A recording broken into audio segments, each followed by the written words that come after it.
DJ Tony Drake. This is DJ Tony Drake, aka Mr. Top Shelf himself, and right now you're in tune to Your World News, where journalism and activism are not mutually exclusive. Here on yourworldnews.org.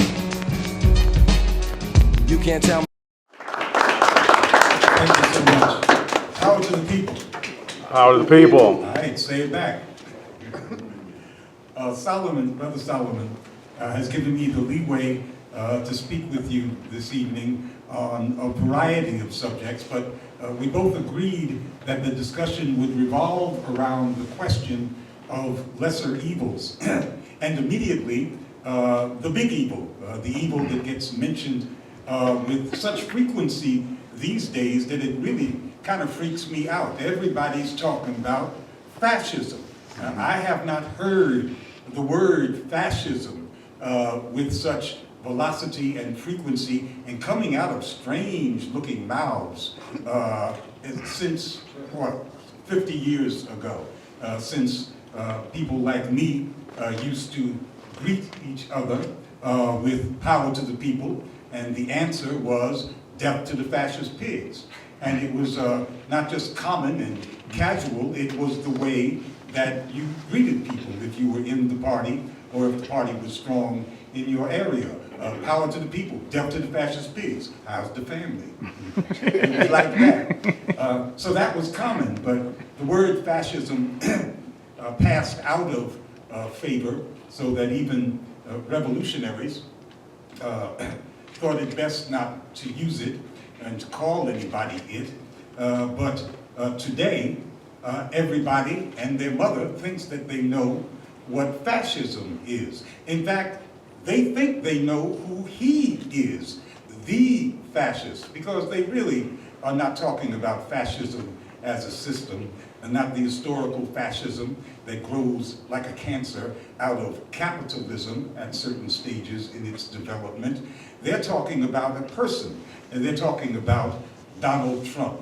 So if fascism is the ultimate evil, I don't know if that is true, but people act as if it's true. But if fascism is such an evil, and people are using that term to describe a particular person, then clearly something has happened in U.S. society in recent years that is phenomenal, that is evolving even as we speak, and that we need to get some understanding of.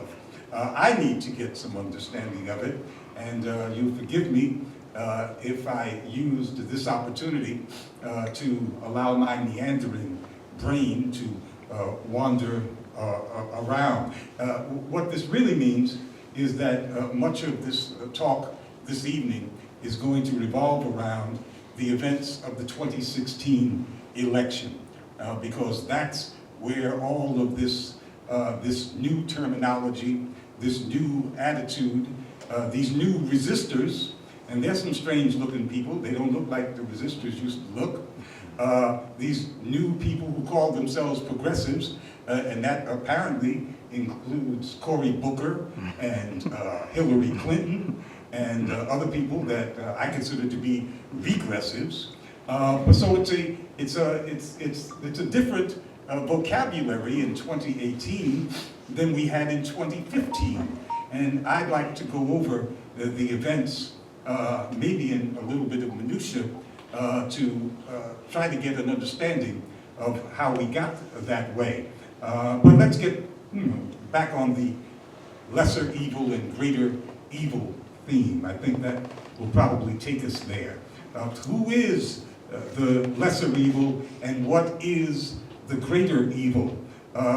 This goes way beyond Republicans and Democrats, although I think that both of them are quite evil. The Democrats will tell you that Donald Trump is the root of all evil. And that's very interesting, since we know, because of WikiLeaks, because of the information that WikiLeaks distributed, we know that Hillary Clinton and Hillary Clinton's campaign manager, John Podesta, was telling all of his Democratic troops in the campaign, and he was telling all of the friendly media that they should do everything during the 2016 campaign to help Donald Trump become the Republican nominee for president. We know this happened because the WikiLeaks emails showed John Podesta saying that. They wanted Donald Trump to win the Republican nomination because they thought that it would be easy to beat him. But if Donald Trump is such an evil racist, and he is an evil racist, then why would any decent and responsible politician, much less one who calls themselves a progressive, why would they want that kind of man to take over one of the two major political parties in the United States? Why would they want to see him elevated? And if he's so evil and they want to see him elevated, how evil are they? You see, the questions that arise from these particular political circumstances that we know about because of WikiLeaks. Why would you want to give Donald Trump such a platform, the presidential nomination of a major party, where his voice would be heard by tens of millions of people in this country and by people all over the world? But we know that Hillary Clinton's people were encouraging the Trump campaign. They were hoping for a victory in November over that adversary. Nobody denies the authenticity of the Podesta emails. Those were distributed by WikiLeaks. And we know that the corporate media, for its own reasons, or some of them to help John Podesta because he had many friends in the corporate media, we know that they gave Donald Trump more free media than any presidential candidate in history. And that is a cold fact. Donald Trump spent relatively little of his own money on his own campaign. In fact, it is still a mystery as to how much money Donald Trump actually has. But we do know he didn't spend much of it on his own campaign. And he didn't spend much of it because he didn't have to. He's actually a very cheap billionaire, if he is a billionaire at all. But he didn't have to spend a lot of money. By February of 2016, when the primary season had hardly just begun, Donald Trump had already gotten $2 billion in free media. $2 billion. That is more than presidential campaigns ever cost. I'm talking about both Democrat and Republican candidates before 2008. And yet by February, in the primary season, one party's candidate, one of the candidates of one party had already gotten free media that was worth $2 billion. By the time Election Day rolled around in 2016, Donald Trump had been gifted $5 billion in free coverage.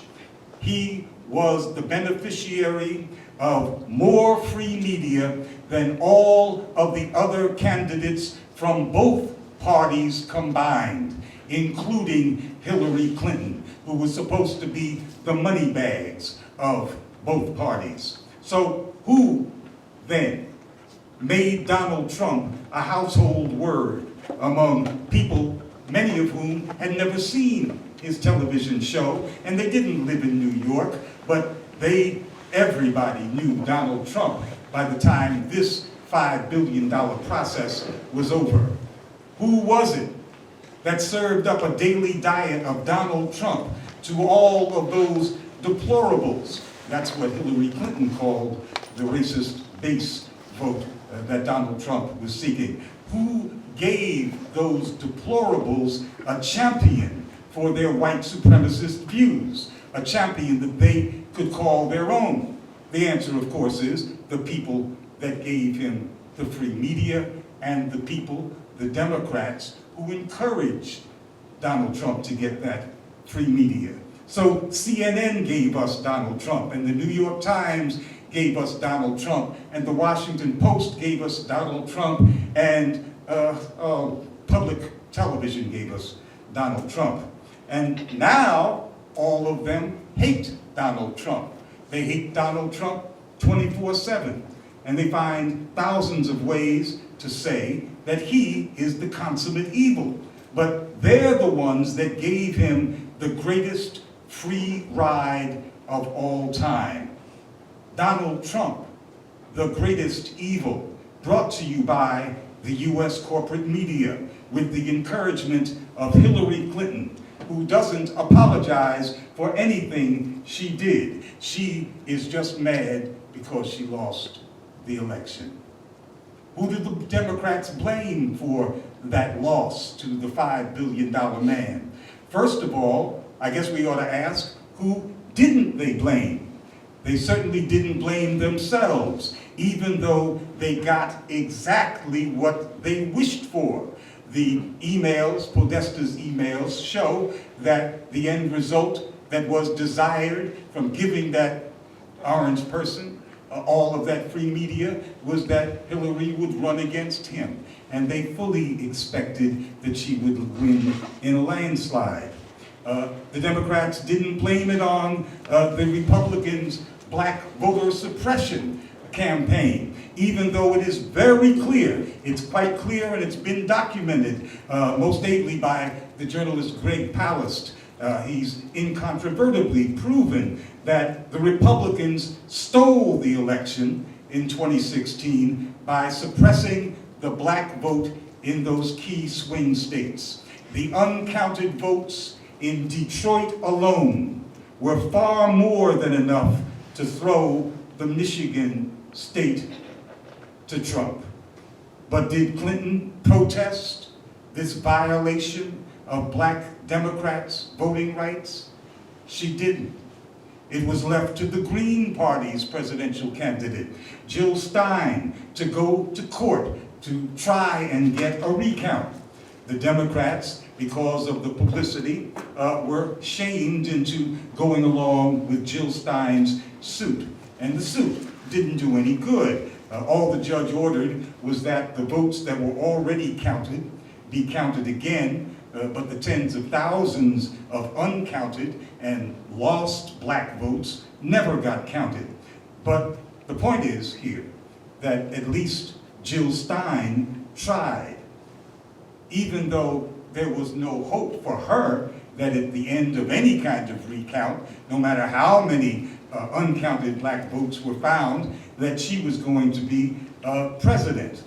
Hillary Clinton did have a stake in this, but she could give a damn about the recount because she already had a scapegoat for why she lost the election. And there's more to it than that, because the Democrats never contest when the Republicans steal the election by suppressing black votes. I said they never contest those kinds of outcomes. They talk a lot of crap all year long about voting rights and how they're going to stand by voting rights and sympathize and empathize with suits against voter IDs and such.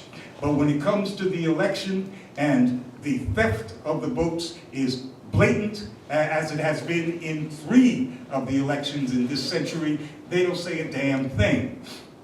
Every January, following the US presidential elections, the US Senate has an opportunity to accept or to call into question the results of the Electoral College. That's a unique privilege that US senators have. Only one Democratic senator in modern times has used that occasion to protest the suppression of black votes. And that was Senator Barbara Boxer of California, and it was back in 2004. Barack Obama had just gotten sworn into the Senate in 2004. He had the right to join Barbara Boxer in the protest of those stealing of black votes in Ohio, but he said, no, I guess I don't think I will.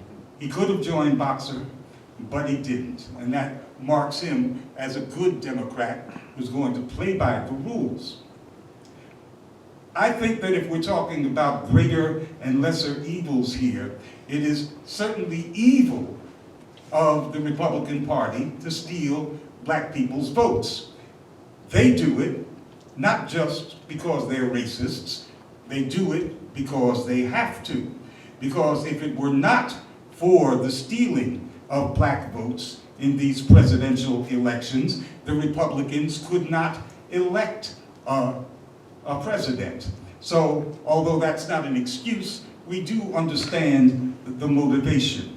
But how do you explain the Democrats' failure to protest when black votes are stolen and that throws the election? It must be some special kind of evil when a national political party turns its back on the disenfranchisement of its most loyal constituents. That, I think, is a betrayal of the worst kind. It's not like the presidents, the Republicans, who steal because they have to. This is a theft of people's rights by the same party that claims that it's upholding that people's rights. So I want to make this clear. There is a gentleman's agreement or a gentlewoman's agreement between the Democrats and the Republicans not to raise a stink when stolen black votes decide the election. That's a very good deal for the Republican thieves. But again, we have to ask, what is in it for the Democrats? And I have concluded that white Democratic politicians don't want to be perceived as carrying water for black folks. They know that a huge proportion of white people think that black people are given every advantage in society. Studies have shown that more than half of white Americans believe that whites now suffer more discrimination than black people do. Now, I don't know if that's evil, but that definitely is insane. So the verdict on those white people is maybe insanity or evil by virtue of insanity. But I do know that Malcolm X would have something to say about those thousands of black elected officials, the vast majority of whom are Democrats who allow their party to effectively condone Republican black voter suppression election after election by allowing that gentleman's agreement between the Democrats and Republicans to go unprotested. The black misleadership class is committing the greatest betrayal of all.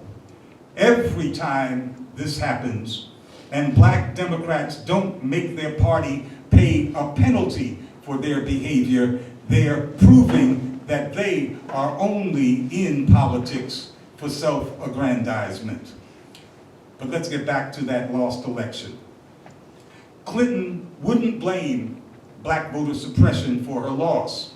And she certainly wasn't going to blame her own campaign and the corporate media for giving Donald Trump a $5 billion ride into the White House. Instead, she chose to blame it on the Russians. And when she did that, she escalated to a new level of evil.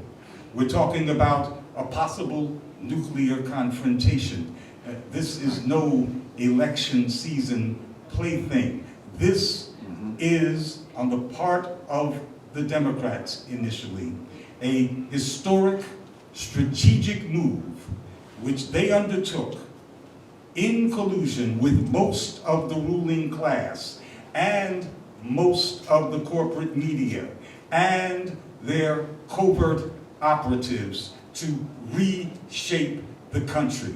That is how we have arrived at this new politics, an incoherent but very excited and agitated politics where people throw around the term fascist, but they're really talking about one person, and the agenda is not just to get rid of that one person. There was no collusion. We have to say this since we're talking about that period. There was no collusion between WikiLeaks and Trump and the Russian state to pilfer John Podesta's emails. I didn't say hack John Podesta's emails. I said pilfer because WikiLeaks says that the emails were transferred by a thumb drive, that they were not hacked. They weren't hacked by the Russians or anybody else. And a former top cyber expert for the National Security Agency has come to the same conclusion. At any rate, it's been over 2 years now, and no proof of collusion to steal the emails has been produced. There was a memo written by the CIA, signed by various intelligence agencies. I think it was in January of 2017. But that memo doesn't present any proof or claim to have any proof. It simply says that these intelligence agencies have high confidence that there was collusion. So I'm going to ask, does anybody in this room have high confidence in the CIA, those people who lie for a living? How many times have they been discredited? But even these professional liars and scoundrels and assassins know that if they attempt to offer some alleged proof, that they are likely to be countered and discredited by technical means and by people from within their own ranks, from people from the intelligence sector. So rather than be discredited, they don't come up with any proof. They simply say that we have high confidence that the predicate crime of collusion occurred, and then they leave it at that. And because they are working in collusion with most of the corporate media, and certainly the most prestigious ones, the New York Times and especially Bezos's Washington Post, the lie or the inference, which then becomes a conclusion and a fact in people's heads, is repeated day after day after day. And I notice that both the New York Times and the Washington Post and CNN constantly talk about the hacking of the emails, when that is not a proven fact at all, but it is an allegation that tends to buttress the case that they try to make without any proof. That is the collusion that is going on. And it's going on a huge scale. And it has a political purpose. There is a strategy behind this. And it's not just to harry and harass Donald Trump, who deserves to be harried and harassed. It is to create larger changes in society.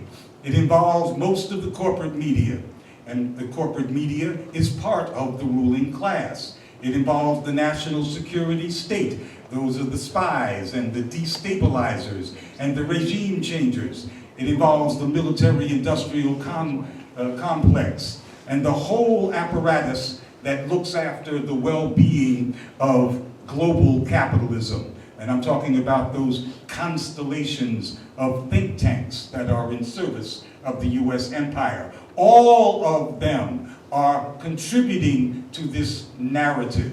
All of them see a strategic political opening that is to their advantage, that was created by this 2016 series of events. These people are very, very upset at Donald Trump's takeover of the Republican Party, even though, as I've been saying for the last 20 minutes or so, that probably could not have occurred except with the collusion of the Democratic Party and most of the corporate media. But they're very upset about the takeover now. They're so upset they have united as partisans of the Clinton campaign. They were in great distress about what Trump was saying.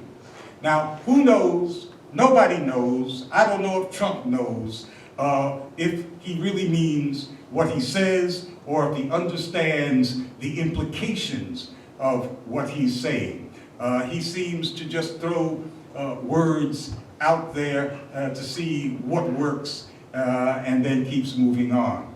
But the lords of capital and the national security state and the military sector of the economy were extremely agitated. And they said that they were extremely agitated during the campaign when Trump said that he'd call off all of these regime change operations. He said a lot of things, and he said that a lot of times.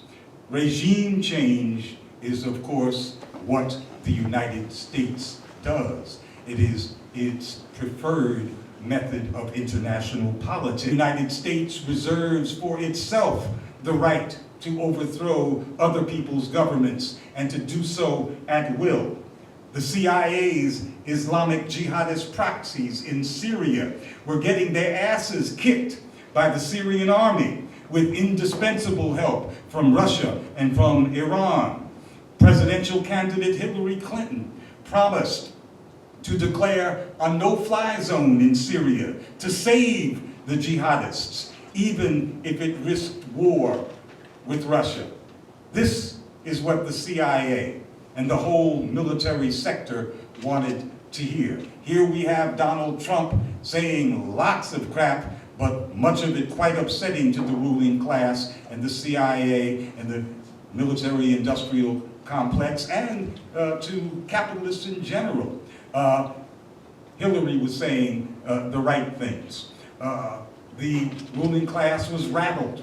They were deeply worried by Trump's frequent remarks about wanting to get along better with the Russians. I don't know what he meant by that. He may have just been trying to set himself up for some new hotels in that part of the world in the future. But it sounded very threatening to the ears of warmongers and spooks.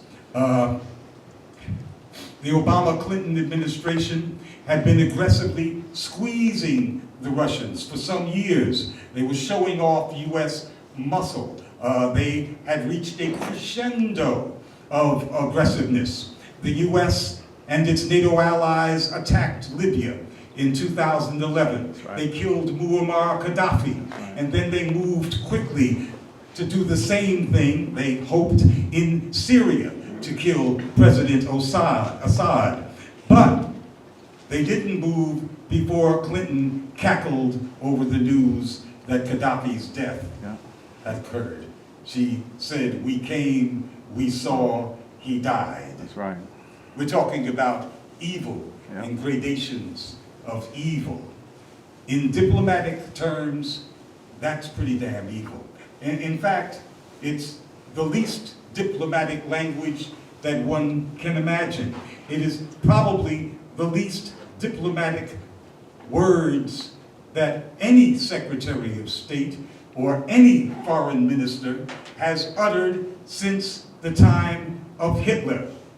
But that's how Hillary Clinton was rolling in 2011. She was puffing herself up. She was showing herself off to the real rulers of the world, the lords of capital and the guardians of empire. She was showing what kind of president she was going to be.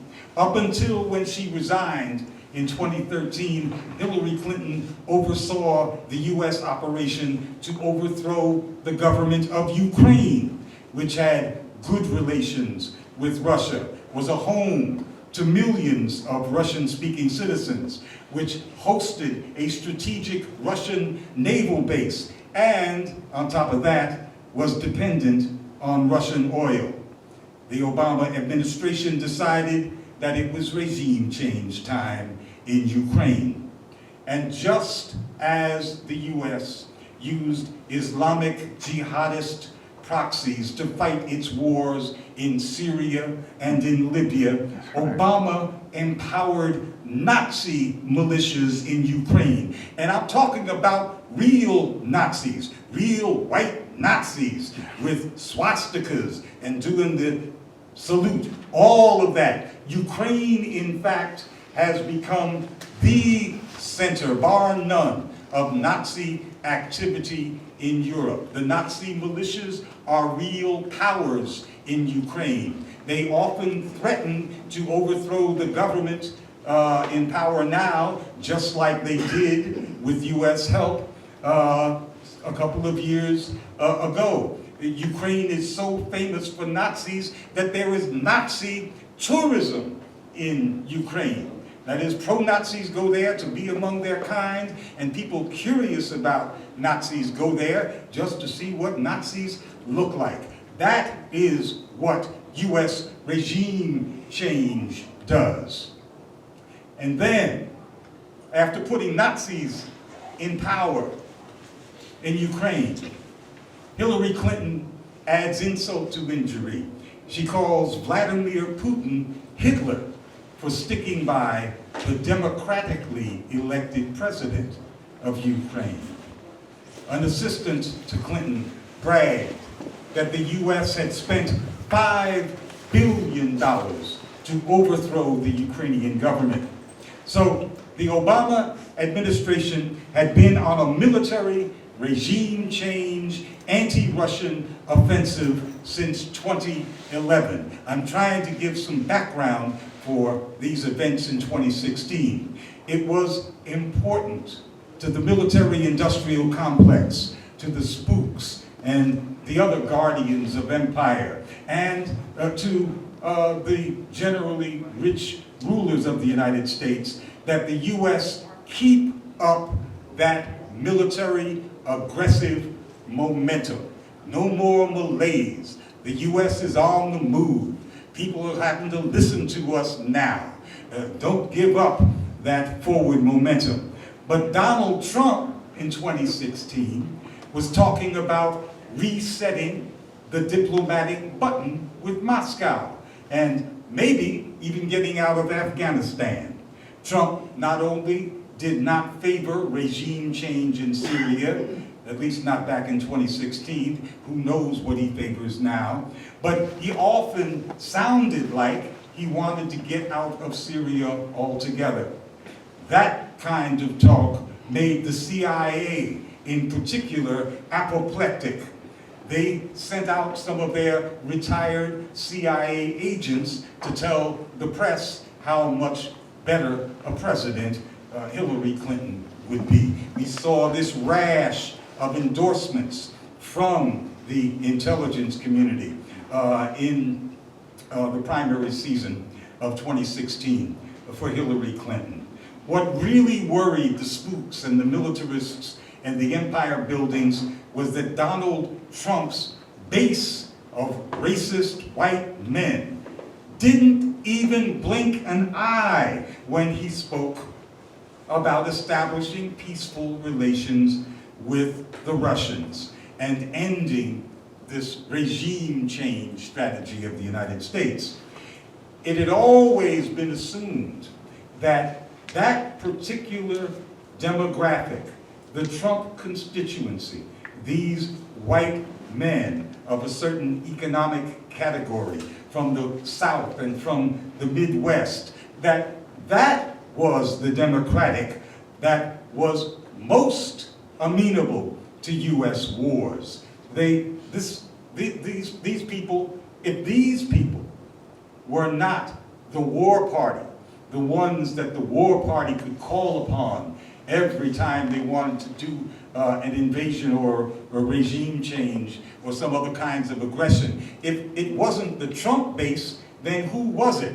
And this caused some real problems within the think tank constellation, which is supposed to explain the world to the ruling class, because they could not explain this political behavior of the Trump people.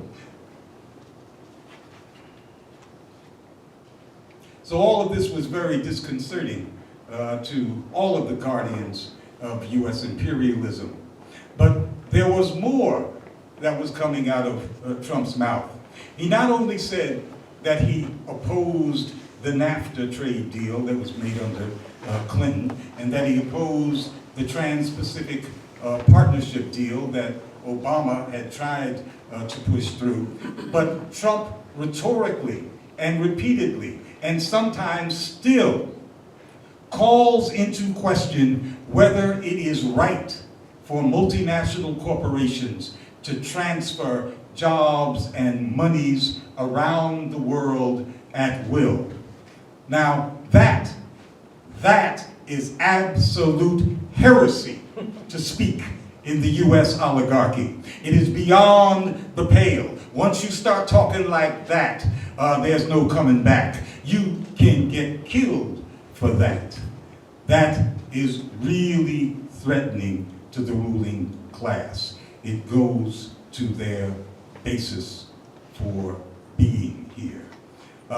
And that sealed the deal, that Trump was far too undependable to oversee the U.S. empire or to be trusted to stamp out U.S. enemies. But of course, if Hillary had won the election by a landslide, as she fully expected to, as I fully expected to, I embarrassed myself by predicting that she would, well then there would be no harm, no foul, and Trump could go back to just being the demon of New York City. But Trump won, and the ruling class freaked out when he won. And the reverberations of that freak out are still being felt. They have not, in fact,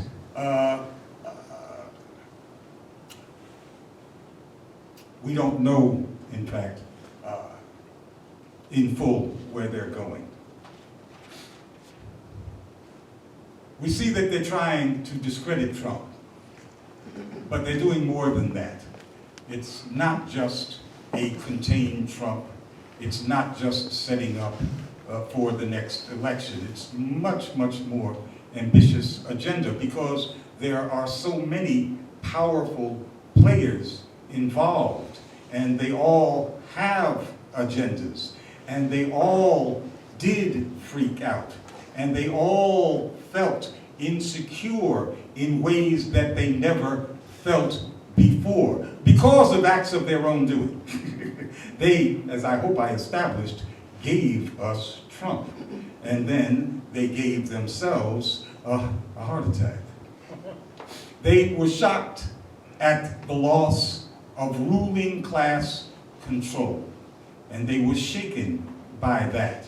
What they were suffering is called by standard textbook Marxists a crisis of legitimacy.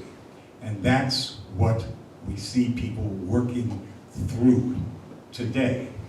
That's why the political environment is in such flux, because the actual rulers feel this crisis of legitimacy, and they want to reassert themselves. And so big things are coming down on us when the rulers feel this way.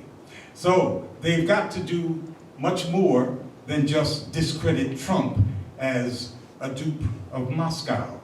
They must reestablish their own legitimacy as rulers.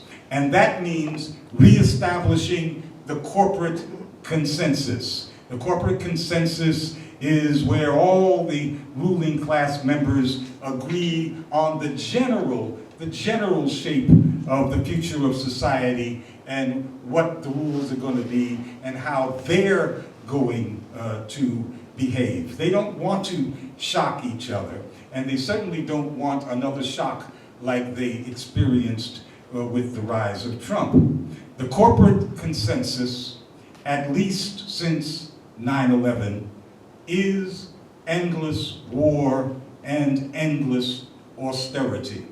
That is what they have settled upon, not because they held a raffle and said, let's see what comes up, not because they were talking about what do you prefer happen. Endless war and endless austerity is where late-stage capitalism is at. That's what they've got. That's where it's stuck. They can't move it off the dime, and it doesn't grow anymore because it's moribund. And that's really the only alternative. That's all either of the corporate parties offer. And their ruling class masters are determined that no other expectations but endless war and endless austerity be allowed to find effective expression in U.S. society. That is, you will not raise expectations of anything but that which we are going to give you. Endless war and austerity. That's why the Democrats, the corporate Democrats, cannot come up with a program. That's why it's all diversity or some social issue. Nothing that touches the basic structures of society because of that corporate consensus. That means, that is, this ongoing austerity and war, that means continuing weakening of working people's power to demand more wages, while the rich become exponentially richer. It also means no serious relaxation of the black mass incarceration regime, because when you freeze upward mobility for the masses of people, that is what austerity is all about, then you make life even more precarious for people at the bottom. And that, of course, is black people. And that means that you have to continue to lock them in a mass incarceration regime. The other part of the agenda is to, I'm talking about the ruling class agenda, is to reestablish the corporate center. Reestablishing the corporate center basically means deciding who has the right to speak, what speech is permissible, and what is beyond the pale. And that campaign is on with a frenzy. I know something about this campaign intimately because no more than 2 weeks after the election, the Washington Post had a front page story that featured as its not just main source, but only source, an organization called Prop or Not. That is propaganda or not, Prop or Not for short. And Prop or Not had issued a report and drawn up a list of 200 websites and organizations and some individuals that it had discovered were the dupes of Russia. And part of this larger conspiracy surrounding the predicate crime of collusion between Trump and WikiLeaks and Moscow on the emails, but this is the larger conspiracy. And the Washington Post, without even revealing who these people in Prop or Not were. This is supposed to be a journalist organization, but they masked them in anonymity, printed the list. And on the list were 11 or 12 of the best left-wing sites on the net. And it included Black Agenda Report, which was the only black site on that blacklist. But we know that these blacklists were circulating, not just Prop or Nots, but others, supposedly independently developed But one never knows when the CIA and the whole of Spook America is in the Hillary Clinton camp, when the real collusion is going on between the entire intelligence agency and most of the military-industrial complex and most of the corporate media and the bulk of the ruling class. Who knows where these lists come from and who's getting paid to put them out. But similar lists were circulating everywhere. And we saw that Google, which is definitely part of several complexes, the defense complex, and it's got a lot of spook business as well, and is a center of capital that rivals Wall Street. So Google really strides many categories of who the rulers are, that Google put into effect. Well, basically, it rigged its own algorithms. You know, they throw that word algorithms out there and it's supposed to have some kind of magic. Our algorithms will figure this out. Oh, we've got algorithms for that.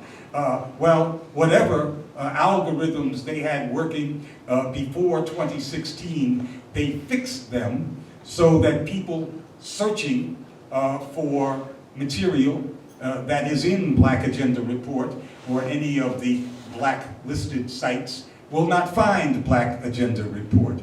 They rigged their own algorithms.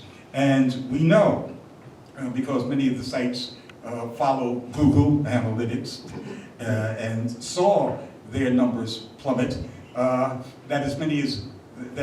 these sites have lost as much as 75% of their visitorship. We saw the attack on Facebook. It took a whole bunch of attacking. It's hard to attack one of the richest men in the world, but they beat Facebook into a position in which they are seriously limiting the capabilities of people on that list, organizations on that list, websites on that expanding, I assume, blacklist, to operate on Facebook. And I've told all my people that they should be prepared to get away from Facebook entirely. This is part of reestablishing the corporate center. It means nobody will speak unless they are authorized to speak. That is, the crisis of legitimacy that the ruling class was suffering, they are inflicting on us. They are saying that we are not legitimate. And it goes to the very top. Because I remember in November, that same month as the election and the same month that the proper or not blacklist came out, Barack Obama was making his goodbyes to his friends in Europe. And he was on the stage with Angela Merkel, the leader of Germany. And 2 times, out of the blue, having nothing to do with the ongoing conversation, the theme of the event, or what Angela Merkel was talking about, Barack Obama intervened to say, and I'm paraphrasing him liberally now, to say that the people in the West, in the civilized world, have to make some changes so that we all know what is fact and what is not fact, and who speaks facts and who does not speak fact. That is reestablishing the corporate center. And it sounds sophisticated and maybe soft when you say it like that, but it is raw censorship. It leads down the road to driving all political activity that is not sanctioned by the corporate center underground. And that's not done casually either. That kind of driving underground of dissident voices, voices that suddenly find themselves dissident, is enforced by the police. It's enforced by the intelligence agencies, it's enforced by the FBI, and ultimately it's enforced by the incarceration regime. So we know what's coming, and it just started. And it's no longer just about Trump. These forces came together because of the trauma they inflicted on themselves by bigging up Trump, who then said things that were dangerous to the legitimacy of the established order. And now they want to work themselves out of the mess they created, and of course go further than that, and create, reshape a society that will allow endless austerity and war to smoothly proceed. How do you do that? How do you keep the whole population locked down and increasingly precarious, watching as rich people become exponentially richer without there being dissent in society? Well, they know that. Their think tank people tell them that. So they took advantage of this coming together in Hillary Clinton's tent around the Trump problem to reshape society. It's at the very early stages, and that's why I'm grateful to have the opportunity to talk to you about it this early. I think that we do have the capacity to organize against this. The rulers are not as smart as they think, and I think they're still on the back foot, as the West Indian folks would say. And we have an opportunity, if we are aggressive, to interrupt and intervene in this reestablishment of the corporate center and the corporate consensus. But if we don't, it will come down harder and with more police with every passing month. Now, I haven't gotten deep into fascism. I have some things to say about it, but I think at some point I'm supposed to open this up to questions, and maybe we'll get there by that route. Is that how we go, Solomon? Mm-hmm. Okay. Yeah. Questions, if any?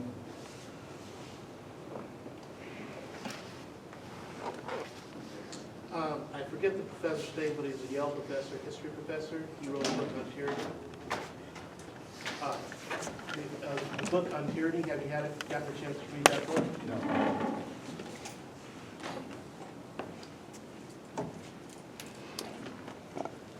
I had a question. Oh, and this is slightly on the topic, but the topic of the lecture for the folks that came in late was, there is no lesser evil, deconstructing the two dominant United States corporate parties.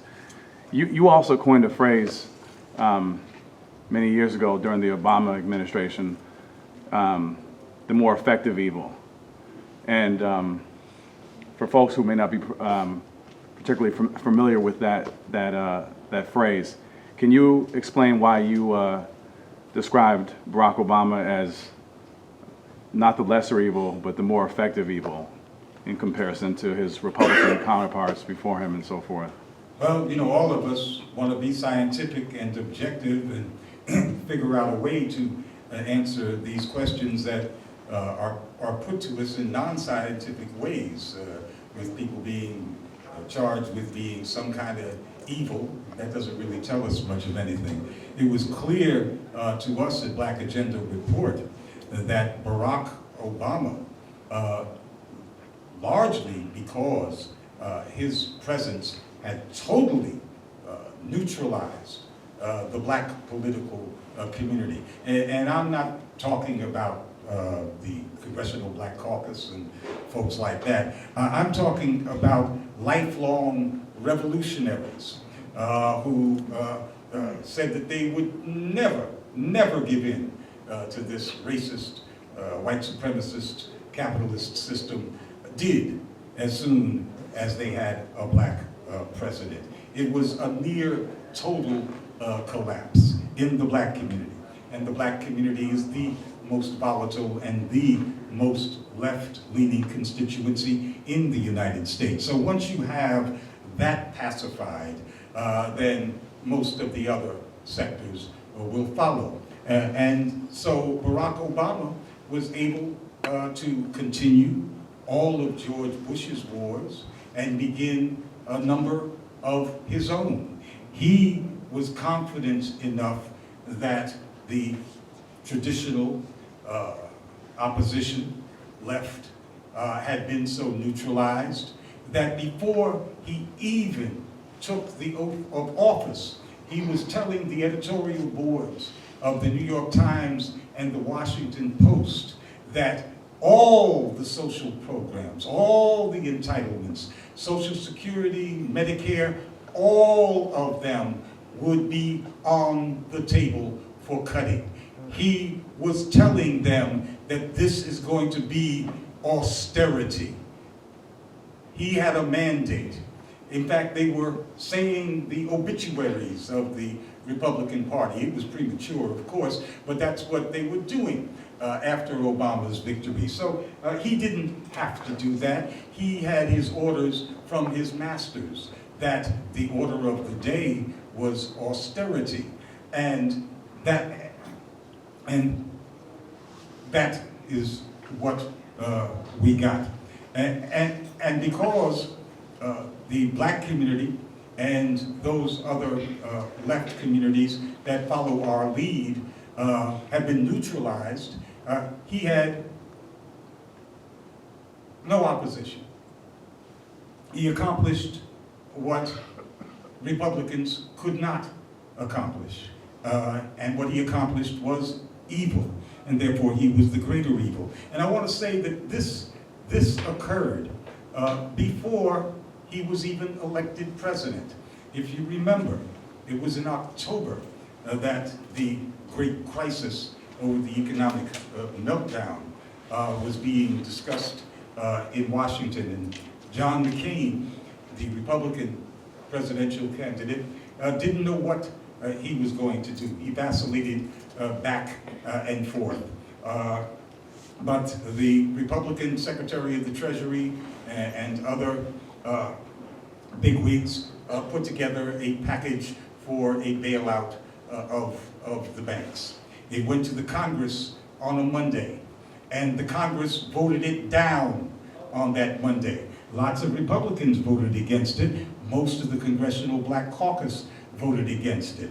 The failure of that was supposed to spell doom, according to the Republican Treasury guy, and so they resubmitted it to Congress, and Barack Obama got on the phone, first of all with the Congressional Black Caucus, and then with as many others as he could, and on Wednesday, the Congress voted again, and it passed.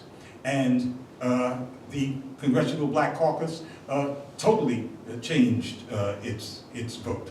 That was in service of the banks. It was an evil, and only the effective Obama could accomplish that evil. And he wasn't even the goddamn president yet. And similarly, he proceeded throughout his time in the White House, until finally he thought that he was in a position to make the grand bargain with the Republicans that he had planned from the very beginning. He offered them trillions of dollars in cuts. He actually offered them more in cuts than the Republicans answered. But it was only because this party, the Republicans, was so racist and had ranted and raved about never compromising or giving in to that president who's a socialist and all kinds of other nonsense. The Republicans turned him down, and that's what saved him. We were saved by the racists, recalcitrants, who didn't take what they had been demanding because a black man was going to give it to them.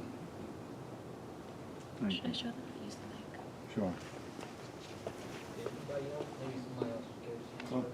Go ahead. Hey, Glenn. I wondered if I got a few questions here. I'm gonna run them down as bullet points. One, on the answer you just gave about I don't know if I had to step out, if maybe, I know the healthcare issue before Obama got elected, universal healthcare. I wonder if you thought that that's also one of the ways he was more effective in terms of sidelining that and replacing the bait and switch is what I call it. If you have any. That was a classic bait and switch, and because he is such a good actor, actually so consummately skilled. The brother really got skills. He pulled that off so expertly. Obama had been referring to his health care plans as universal health care. And because he used all of the buzzwords, all of the language of the left, he even had a formula for doing it. You really can recognize an Obama composition once you learn the formula. Everybody assumed that the word universal meant single payer. Everybody did. And he didn't disabuse anybody of that assumption either, because that was the point. And then he gets in office. And the first thing he does is freezes out of the White House entirely. Y'all can't come here. All of the single payer advocates, and especially, it was pitiful, especially John Conyers. And John Conyers, being an old style Negro, just assumed that when a brother's in the White House, he'd have a special pass to go in. He couldn't get in at all. All single payer proponents were frozen from the White House, and instead at the White House, he held a series of, well, he called them town halls and other things, but they were all events that featured the actual lobbyists for the insurance and the corporate hospitals, and of course the pharmaceutical industry. And in this series of events, which single-payer people were not allowed to come to, but were covered lavishly by the media, these lobbyists wrote the Affordable Care Act. And they didn't do it in secret. It was part of the event that we're all coming together to come up with this solution to the healthcare crisis. A totally corporate solution that looked very, very much like the Heritage Foundation's plan for healthcare from the 80s, which then passed on to Republican Senator Dole, who ran in 96, and then was passed on to Romney, who was the Republican governor of Massachusetts. It's the same plan, the plan that the Heritage Foundation came up with in the late 90s, and it wrote about why it came up with it. It came up with that plan in order to hold off the rising volume of demand for single payer. Because by that time, almost all of the developed world had single payer. And they knew their job as a think tank is to be thinking. They knew that those demands were going to reach a crescendo soon in the United States. This was the stopgap. It didn't work for Dole. It, I suppose, might have worked for Romney, who was just a state. But it worked for Obama because of his consummate skills, because he was black, because he had neutralized the black and other left traditional opposition. He was, therefore, the greater evil. And now you got people talking about trying to protect Obamacare from Trump. But anyway, I'm going to bullet point these so I can give up the mic and hopefully. So one is, do you have any, I'm just going to say them all, and then you could, why do you think Barr was the only black site that was targeted by Prop or not? The other question is, if you can also talk a little bit about, because I heard you talk about nationalizing the banks as maybe a point in which people can really rally around to kind of build a movement that's much more transformative and radical. You can talk about that. And then the last thing, I'm trying to turn my own opinion into a question about, is like right now you got a bunch of progressive, the so-called new progressive candidates that won, like, you know, Yeah, or Alexandria Ocasio-Cortez, and even before then, Bernie Sanders, they seem to have to do things like for example, praise John McCain when he died, and do different things. So can you talk about why, I describe this as accommodating the political sensibilities of the establishment, why that seems to have to be, and the implications of that? Does that make sense? Well, you know, I really don't like looking in the mirror and looking and seeing myself picking on young people like Ocasio-Cortez, who are really very excited, about being where they are glad to be there, kind of thing. And I hate to be the Grinch, you know, saying, "Oh, girl, you have to shut up. Why are you acting like that?" I'd rather look at the larger scenario. I wrote a piece for today's issue of Black Agenda Report, and it's about the 10-point program that Bernie Sanders came out with last week. From a mildly social democratic standpoint, it's a good 10-point program.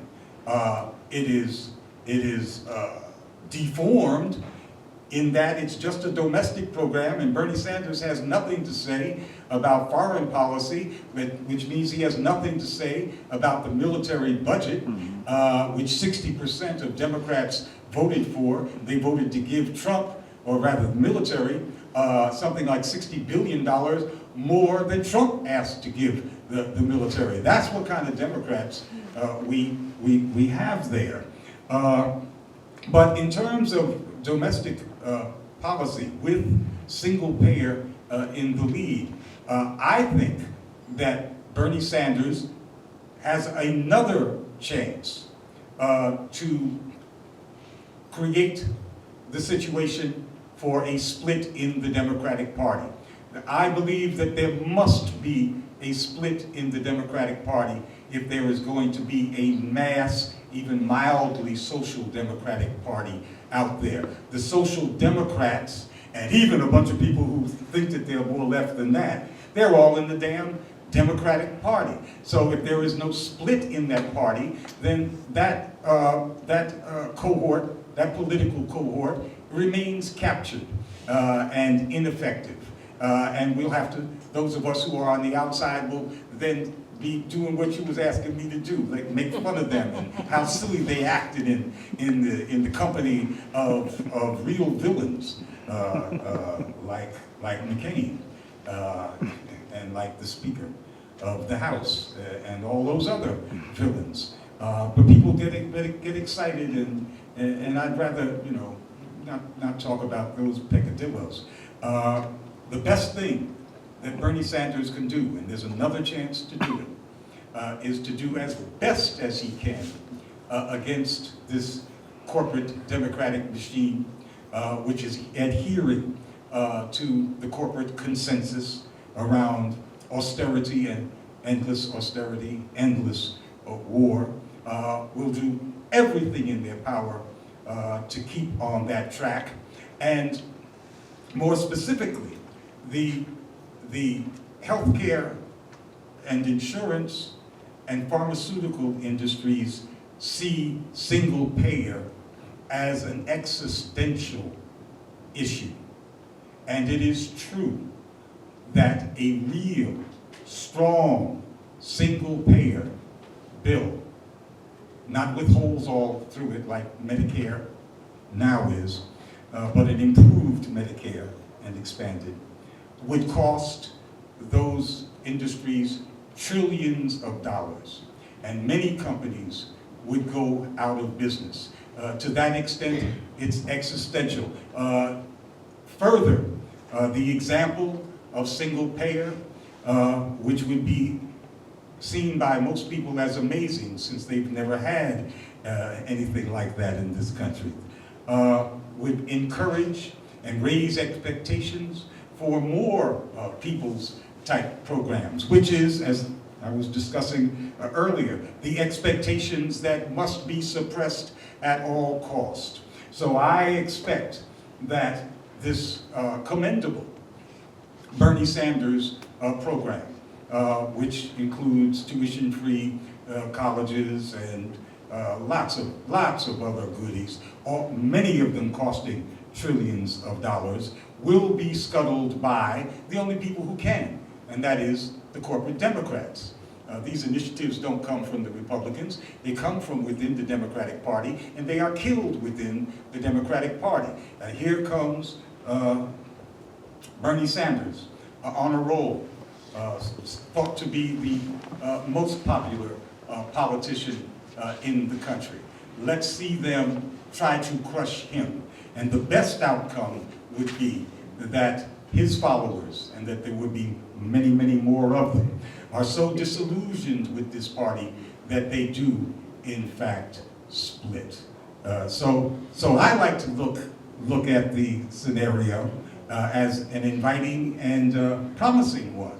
I'll never vote for Bernie Sanders, and I'm not a social democrat, so I won't be in that party if it ever emerges.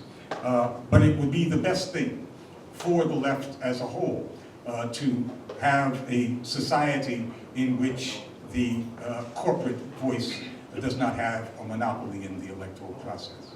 Did you get the other two questions? Proper or not? Why black agenda report the only Damn black? if I know. I mean, if anything I said would be like what about nationalizing banks? we so consistent, because we threaten it with the man don't want to. I don't know if the man even pays us any attention, but some people in the intelligence agencies did. But that is their job, isn't it? What about nationalizing the banks as a movement? I think we need to be speaking on that, not just much more often, but consistently. The Occupy movement gave us the slogan, the 99%, fantastically effective. Folks still using it. Obama had to steal it before he shut down the Occupy movement in coordination with Democratic mayors. That's the evils of the Democratic Party. But the people at the core of Occupy, many people were involved in Occupy. I was, so were you. But the people at the core, who had a kind of moral authority, they never wanted to make that leap to say smash the banks, nationalize the banks. I'm not going to do a political analysis. I have one in my head, but I don't know if it's mature enough to share. But suffice it to say that I believe if at that juncture they had called for nationalization of the banks, it would have taken the conversation to an even higher level than the 99% slogan. And I believe that the mass attachment to, identity with, use of the 99% is an indication that folks are ready to talk about nationalizing the banks. Everybody hates the banks. Who does not hate the banks? The banks steal from everybody. The banks don't pay any interest to anybody. Everybody has nightmare stories about the banks. I think that a conversation about the banks would soon involve everybody. You wouldn't have to pull the response from them. Everybody would have a story to tell. But I think we've been timid. If you're talking about nationalizing the banks, you're talking about going after the real lords of capital. And we know how small we are on the left, and I think it does make us timid. But that timidity works against us. We'll stay small until we propose big ideas. So that's what we need to do. Anyone else? Brandon down. Oh. I don't know if this is off the path or not, but Do you see any vanguard of the African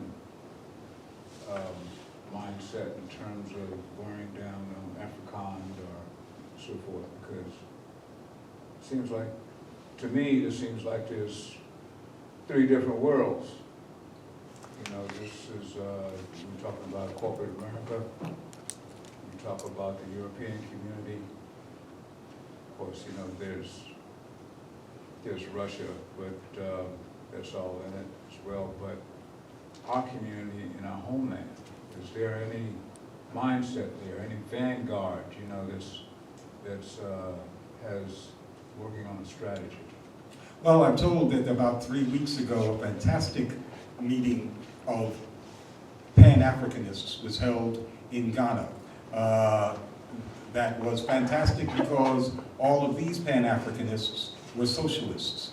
I also know that a Pan-Africanist meeting was held recently in Nigeria that had 16,000 participants, but it was organized by people involved in the African arts.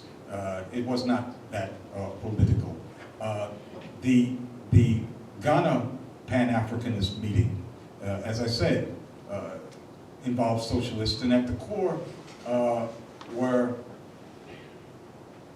Marxists, black Marxists from South Africa. I think South Africa, as before, holds the greatest promise for real revolutionary breakthroughs in Africa. Irvin Jim is head of NUMSA, which is the largest trade union. It's the Union of Metal Workers. It challenged the ANC and keeps on promising to come out with a socialist party that is a Marxist party that is of and by and for the black, the working class, and to present a real ideological and mass alternative to the ANC. South Africa is really fascinating because everybody speaks the language of socialism. Everybody has a socialist vocabulary. The South African Communist Party was an integral part of the ANC COSATU, the trade union, and well, that was the triangle. And they were strategically placed all over. But they made the same strategic betrayal of allowing capital to continue its rule in return for nominal voting rights back in the 90s.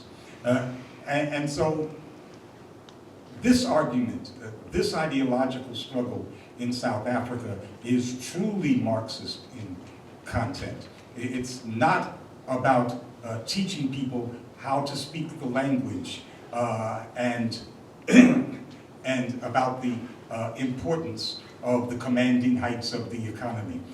South Africa had a document since the 1950s that promised that the liberation struggle, the aim of it was to seize the mines and factories and commanding heights of the economy as well as the land.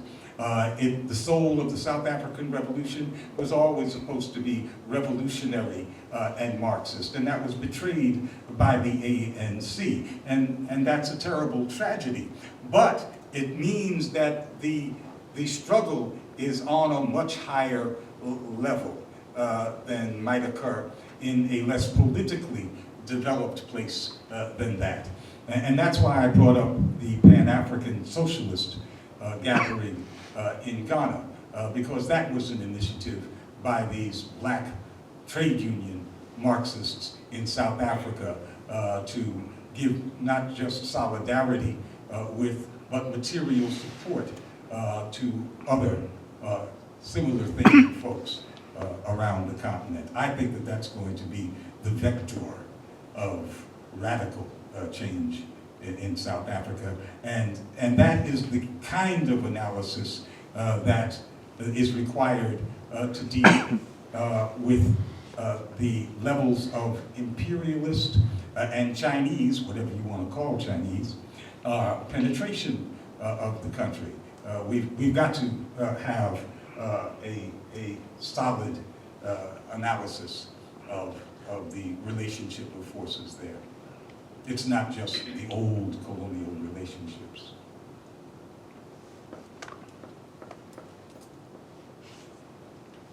Speaking of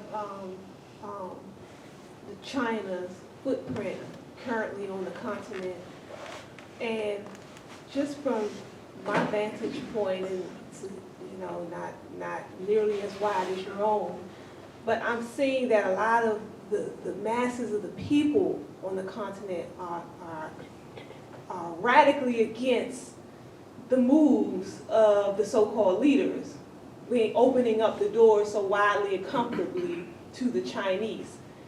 Do you foresee in the near future uproar, some mighty uproars coming from the people, maybe a revolution taking place, or people just fighting or pushing back heavily against the leaders because of what's going on? Or do you see that China will continue to have their way? Well, we see plenty of uproar. I don't know about revolution. We have to talk about which particular country and the relationship of the Chinese enterprises to the regime and all that. But clearly, the Chinese are provoking resistance from the population from their policy of bringing in Chinese, well, two policies, of bringing in Chinese workers en masse for these development projects. The Chinese say, well, that's how we train these workers, and we take them different places in the world. They know these jobs, and these development projects, there are different kinds of economic deals with the host country. Some involve loans, some involve barter, that can even involve the taking possession of resources that are the result of the development process down the line. Very complicated deals, but the Chinese will say that they can give the best kind of deal to the government by bringing in their own workers. But what they seem to not be paying much attention to is that they are provoking real resentment among the people through that policy. And if they continue to do it, then it's going to become counterproductive. And I think that will be tragic, because there's not going to be a better deal than what the Chinese are offering, not in the world as it presently exists.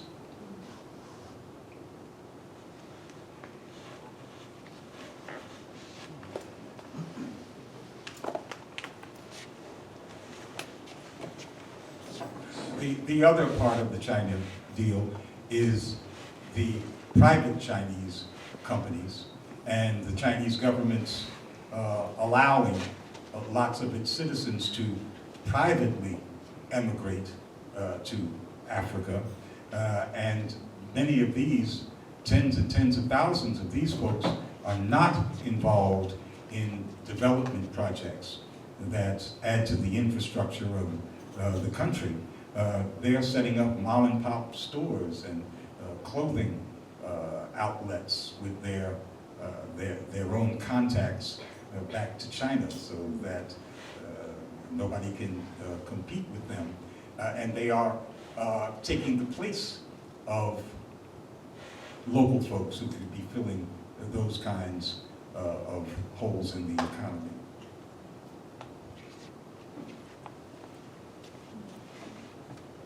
So, Mr. Ford, actually, I have a question for you as far as your views and your take as far as the distinctions between the different types, when we talk about socialism as we see it actualized in political movements today in recent history. A lot of times what we've seen when we talk in terms of socialism are more, say, state-sponsored, state-dominated system, whereas opposed to more when we talk about socialism as opposed to a real people's movement. Can you talk to how you see, first of all, to make a distinction from your view and perspective of socialism and how it can be used effectively as we talk about more, we see on the rise, more talk about social programs here and bringing those back to help you do real good, real help for the people. How you see that as an effective means and how we should structure the dialogue and how we talk in terms of socialism and putting it in the proper frame so that it's effective for people and not just, and not just in terms of adding more power, more, bolstering, state-sponsored domination of the process and economics as well. Well, we don't need to look, we shouldn't be looking at other national socialisms, at socialism in other countries, if we're talking about how we proceed in our cities. It doesn't help us. But I do want to say this about the socialisms that have existed before. All of them were of necessity and not because of the wishes of the builders of those socialisms. All of them were war socialisms. And they were war socialisms because they were immediately attacked militarily and every which way by the capitalist order, which cannot abide a socialism in existence, cannot abide the power of a good example, and will make it into a bad example, make it into Venezuela, which they have successfully crippled, you see. So that's what they do. The Soviet Union was forced to be a war socialism. Who knows what those comrades in the Soviet Union, what kind of society they would have built if they didn't have to fight the so-called white Russians for 3 or 4 years, and if every developed capitalist country in the world, including the United